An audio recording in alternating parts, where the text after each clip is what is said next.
In this quick tutorial, I'll show you how to insert an image behind text in Google Docs. If this video helps you out, make sure to like the video and subscribe for more quick Google Docs tips.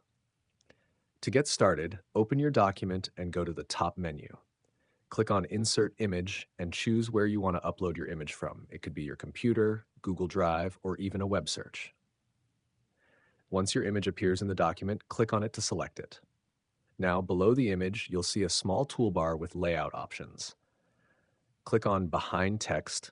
This allows your text to appear directly over the image, creating that background effect.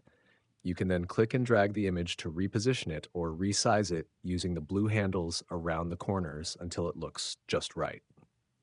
If you want to fine-tune the layout even more, click the three dots, Image Options, on the toolbar. From there, you can adjust transparency, brightness, and contrast. This helps make your text stand out clearly against the image. And if you ever want to remove or replace the image, simply click on it and press Delete, or insert a new one using the same steps.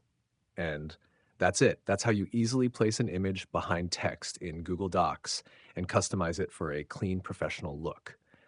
If you found this tutorial helpful, don't forget to like the video and subscribe for more quick Google Docs tips.